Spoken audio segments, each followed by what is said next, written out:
Hello friends, welcome to my channel Economic Talks. Today we will discuss about short run and long run equilibrium in perfect competition. Equilibrium क्या होता है? जब firm ठहराव में हो, जब फर्म अपने प्रोडक्शन से सेटिस्फाई हो, लाइक कि मार्कर बना रही है, मान ली 1000 मार्कर बनाए फर्म और वो अपने फर्म से प्रोडक्शन से सेटिस्फाई हो, ना तो अपने प्रोडक्शन में चेंज करना चाहे, ना तो कम करना चाहे, ना तो 1200 बनाना चाहे, ना ही 800 बनाना चाहे, कोई भी ना बनाना चाहे, तो उसको कहते हैं इक्विलिब्रियम पॉइंट। अब शॉर्ट रन क्या होता है? शॉर्ट रन में जहाँ कुछ फैक्टर्स कांस्टेंट होते हैं, कुछ फैक्टर वेरिएबल्स होते हैं, चेंज किए जा सकते हैं। लाइक कि जब हम प्रोडक्शन करते हैं, हम प्लांट रॉ मटेरियल वगैरह यूज़ करते हैं, प्लांट रॉ मटेरियल यूज़ करते हैं या फिर वेज यूज़ लेबर यूज़ करते हैं, तो शॉर्ट रन में हम प्लांट को चेंज नहीं कर सकते, नो चेंज। बट हम रॉ मटेरियल को या लेबर को चेंज करके ही हमने प्रोडक्शन को इंक्रीज या डिक्रीज, प्रोडक्शन को इंक्रीज करते हैं। बट लॉन्ग रन में हमारे क्या होते हैं, सभी फैक्टर्स को हम चेंज किया जा सकता है, सब फैक्टर्स को इंक्रीज किया जाता है, सारे फैक्टर्स वेरिएबल्स होते हैं। अब वो पढ़ते हैं हम कि इक्विलिब्रियम के लिए मेनली क्या कौन सी अप्रोच यूज की जाती है। इक्विलिब्रियम के लिए मेनली टू अप्रोच है।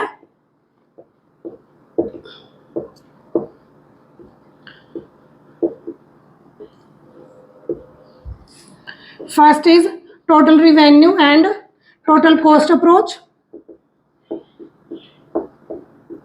Second is marginal revenue and marginal cost.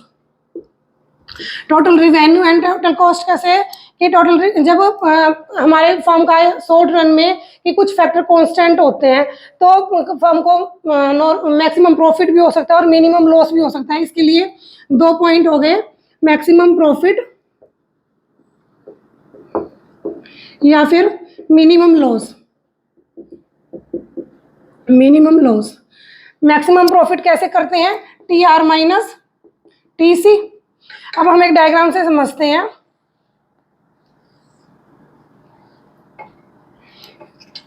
This is TR। TR क्या होता है? P into Q।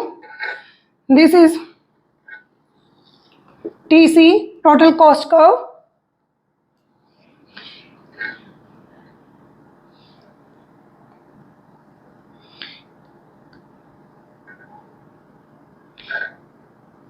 ये हमारा टोटल प्रॉफिट कर्व, ये है हमारा इधर आउटपुट, इधर रिवेन्यू एंड कॉस्ट। अब हम समझते हैं, अब हम ई पॉइंट पर, मान लिया हम यहाँ ई पॉइंट पर है हमारा, यहाँ जो हमने यहाँ से TC स्टार्ट किया, मतलब यहाँ इतने वेरिएबल हमारे फिक्स्ड कॉस्ट है हमारी। यहाँ पर ई पॉइंट पर क्या है, हमारी TR इक्वल टू TC है। इसको जहाँ पर हमारी रिवेन्यू इक्वल टू कॉस्ट होती है, उसको हम बोलते हैं ब्रेक इवन पॉइंट। हमें कोई प्रॉफिट और कोई लॉस नहीं हो रहा, ब्रेक इवन पॉइंट। लेकिन यहाँ है हम, यहाँ अब इस पॉइंट पर क्या है, प्रोड्यूसर को सबसे ज़्यादा प्रॉफिट हो रहा है N से M तक। यहाँ पर हमारी रिवेन्यू TR हमारी ज़्यादा है और हमारी कॉस्ट क्या हो रही है, कम हो रही है, और हमारा NM प्रॉफिट है, NM मैक्सिमम प्रॉफिट है। इधर मैक्सिमम प्रॉफिट, इधर प्रोड्यूसर क्या चाहेगा, इधर इक्विलिब्रियम पॉइंट होएगा कि प्रोड्यूसर यहाँ क्या अपना प्रोडक्शन करना चाहेगा। और इधर E1 पॉइंट पर क्या है, हमारी TR इक्वल टू TC है। इधर प्रोड्यूसर को ना प्रॉफिट हो रहा ना लॉस हो रहा, और ENM क्या है, हमारा सबसे ज़्यादा प्रॉफिट हो रहा है, इसलिए इसको मैक्सिमम प्रॉफिट पॉइंट बोलते हैं कि प्रोड्यूसर यहाँ रहना चाहता है। अब मिनिमम लॉस से समझते हैं।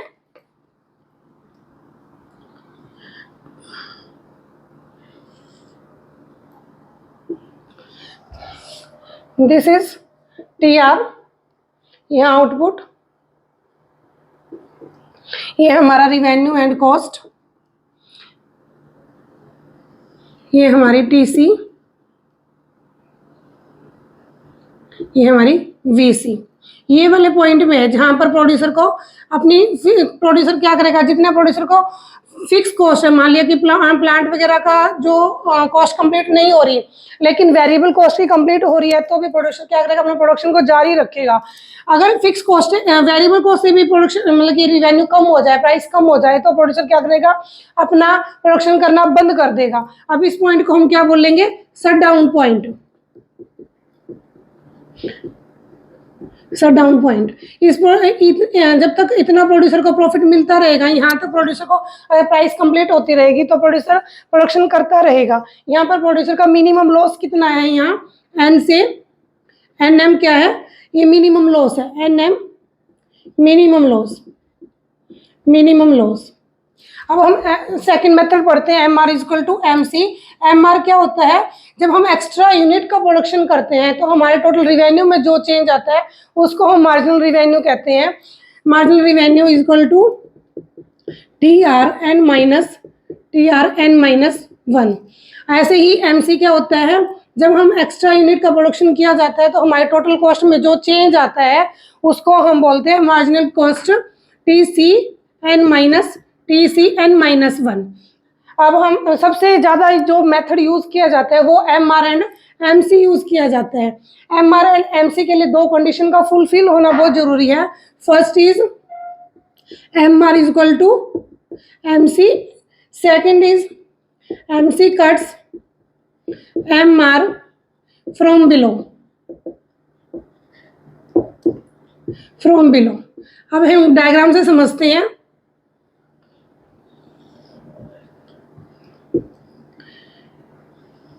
ये हमारी A R is equal to M R. Perfect competition में हमारा प्राइस क्या रहता है, फिक्स रहता है। वो प्राइस जहाँ यहाँ हमारी A R is equal to M R होती है, ये आउटपुट, यहाँ revenue and cost, this is M C curve.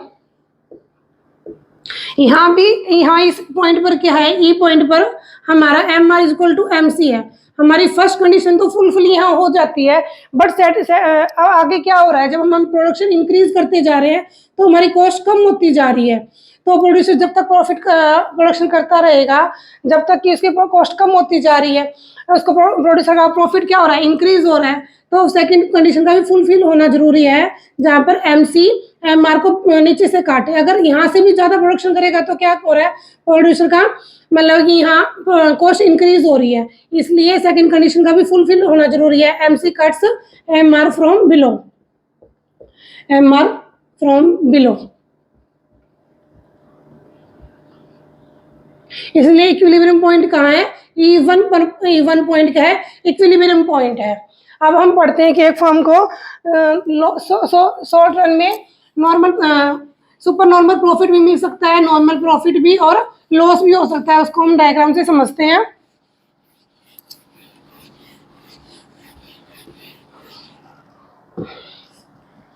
Firm को सुपर नॉर्मल प्रॉफिट भी मिल सकता है, नॉर्मल प्रॉफिट भी, और मिनिमम लॉस भी हो सकता है। First is super normal profit.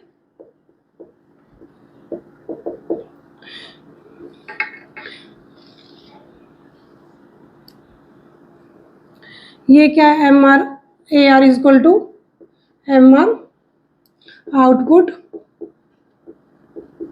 This is revenue and cost. ये हमारी ए सी,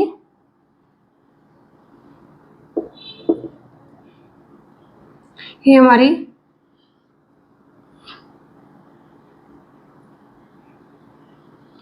एम सी। यहाँ हमारी फुलफिल हो जाती है कंडीशन, जहाँ हमारी M R is equal to M C है, बट हमारी कॉस्ट कितनी आ रही है, एवरेज कॉस्ट हमारी कितनी आ रही है, हमारी एवरेज कॉस्ट मान लीजिए यहाँ प्राइस है, बट हमारी कॉस्ट कितनी आ रही है, P1 ही आ रही है। हमारा जो प्रॉफिट है वो कितना है, इक्विलिब्रियम पॉइंट तो ये है, बट हमारा कॉस्ट तो यहाँ कंप्लीट हो जाती है। इसलिए जो ये एरिया है, ये हमारा एरिया है P1 A B, यहाँ पर क्या हो रहा है, फर्म को सुपर नॉर्मल प्रॉफिट मिल रहा है। अब हम पढ़ते हैं नॉर्मल प्रॉफिट। नॉर्मल प्रॉफिट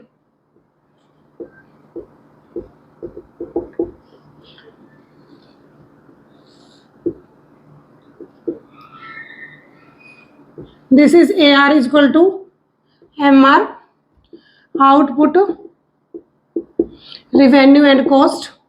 ये हमारा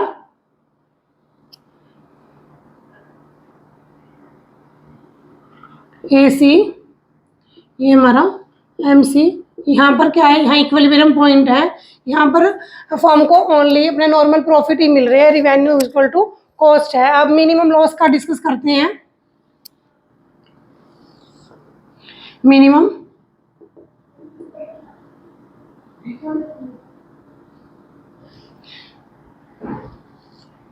is equal to AR is equal to MR, output,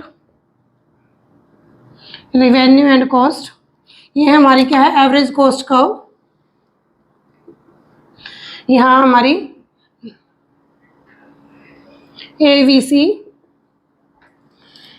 यहाँ हमारी क्या है, MC। यहाँ इक्विलिब्रियम पॉइंट कहाँ है, यहाँ है, जहाँ हमारा MR इक्वल टू MC, हमारी कॉस्ट यहाँ है। तो प्रोड्यूसर को क्या हो रहा है, लॉस हो रहा है इतना। P1 AB, प्रोड्यूसर को क्या है, मिनिमम लॉस हो रहा है। P1 AB क्या है, मिनिमम लॉस। अगर प्रोड्यूसर अपने आउटपुट को चलाना चाहे, मतलब कि यहाँ अगर प्रोड्यूसर क्या करता है, अगर प्रोड्यूसर की जब तक कॉस्ट कंप्लीट होती रहेगी, एवरेज कॉस्ट कंप्लीट होती रहेगी, वेरिएबल कॉस्ट, तो प्रोड्यूसर प्रोडक्शन करता रहेगा। अगर प्राइस P2 तक कम हो जाए तो प्रोड्यूसर क्या करेगा, अपना आउटपुट ON कर लेगा, N से M तक। इस पॉइंट को क्या बोलते हैं, shut down point. Shut down point. अगर इससे भी अगर प्राइस कम हो जाए तो प्रोड्यूसर क्या करेगा, अपना प्रोडक्शन करना बंद कर देगा। तो P2 तक पॉइंट क्या है, ये शट डाउन पॉइंट है। अब हम डिस्कस करते हैं लॉन्ग रन इक्विलिब्रियम, फर्म का long run equilibrium point. Long run में एक फर्म को ओनली नॉर्मल प्रॉफिट ही मिलता है। लॉन्ग रन में फर्म को नॉर्मल प्रॉफिट ही मिलेगा, क्योंकि आगे हम डिस्कस करते हैं output AR equal to MR। ये हमारी क्या है, long run average cost curve. This is LAC।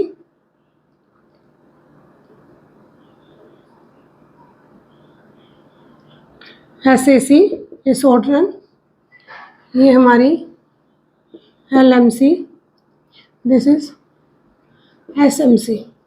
Long run में हमारे ये इक्विलिब्रियम पॉइंट क्या हुआ, हमारा ये हुआ। ये पॉइंट क्या है, इक्विलिब्रियम पॉइंट है। यहाँ क्या हो रहा है, ओनली नॉर्मल प्रॉफिट मिल रहा है। यहाँ AR is equal to MR is equal to long run MC, long run MR, sorry long run SSC, long run SSC और SAC सब इक्वल होते हैं। अगर फर्म कहते हैं कि लॉन्ग रन में ओनली नॉर्मल प्रॉफिट मिलता है, इसका रीजन क्या है, अगर लॉन्ग रन में क्या है कि कोई भी फर्म एंट्री कर सकती है और एग्जिट कर सकती है। अगर हम पढ़ें कि अगर फर्म को लॉन्ग रन में सुपर नॉर्मल प्रॉफिट मिल रहा है, हम एज्यूम करते हैं कि फर्म को सुपर नॉर्मल प्रॉफिट मिल रहा है, this is AC, AR is equal to MR, ये हमारी MC।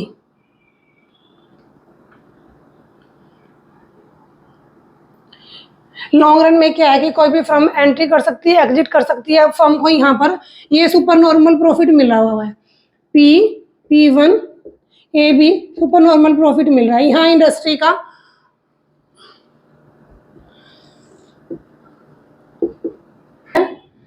This is demand curve, ये हमारा सप्लाई कर्व। अभी कहते हैं कि लॉन्ग रन में फर्म को ओनली नॉर्मल प्रॉफिट मिल रहा है, लेकिन अगर फर्म को सुपर नॉर्मल प्रॉफिट मिल रहा है तो यहाँ हमारा क्या है, एक बार स्टार्टिंग में हमारा इक्विलिब्रियम पॉइंट ये है, और ये जो इंडस्ट्री के द्वारा प्राइस फिक्स किया हुआ ये है यहाँ हमारा प्राइस है। लेकिन बाकी फर्म्स देख रहे हैं कि फर्म को सुपर नॉर्मल प्रॉफिट हमारा मिल रहा है, तो क्या करेंगे, बाकी फर्म्स भी एंट्री करेंगी फर्म के अंदर, जिससे कि सप्लाई हमारी बढ़कर S1 और S1 हो जाएगी। तो हम सप्लाई बढ़ जाने से क्या होएगा कि आउटपुट इंक्रीज हो गया और हमारा जो प्राइस है वापसी कम होकर प्राइस क्या होएगा, कम हो जाएगा, प्राइस वापस यहीं आ जाएगा। तो जिससे फर्म को नॉर्मल प्रॉफिट में ही मिलना लग जाएगा। इसलिए कि ना फर्म की जब स्टार्टिंग लॉन्ग रन में अगर फर्म को सुपर नॉर्मल प्रॉफिट मिल रहा हो तो दूसरी फर्म देखेंगे कि नॉर्मल प्रॉफिट ज़्यादा मिल रहा है तो दूसरी फर्म भी एंट्री कर जाएंगी। अगर उसी प्रकार से हम देखें, अगर फर्म को लॉस हो रहा हो तो फर्म को दोबारा से नॉर्मल प्रॉफिट कैसे मिलेगा,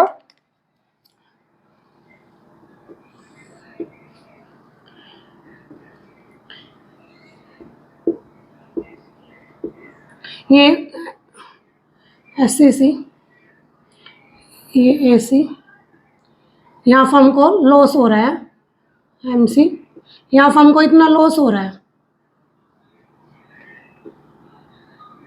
यहाँ फर्म के एवरेज कॉस्ट कम, ये फर्म का क्या है, मिनिमम लॉस है, मिनिमम लॉस। यहाँ क्या है,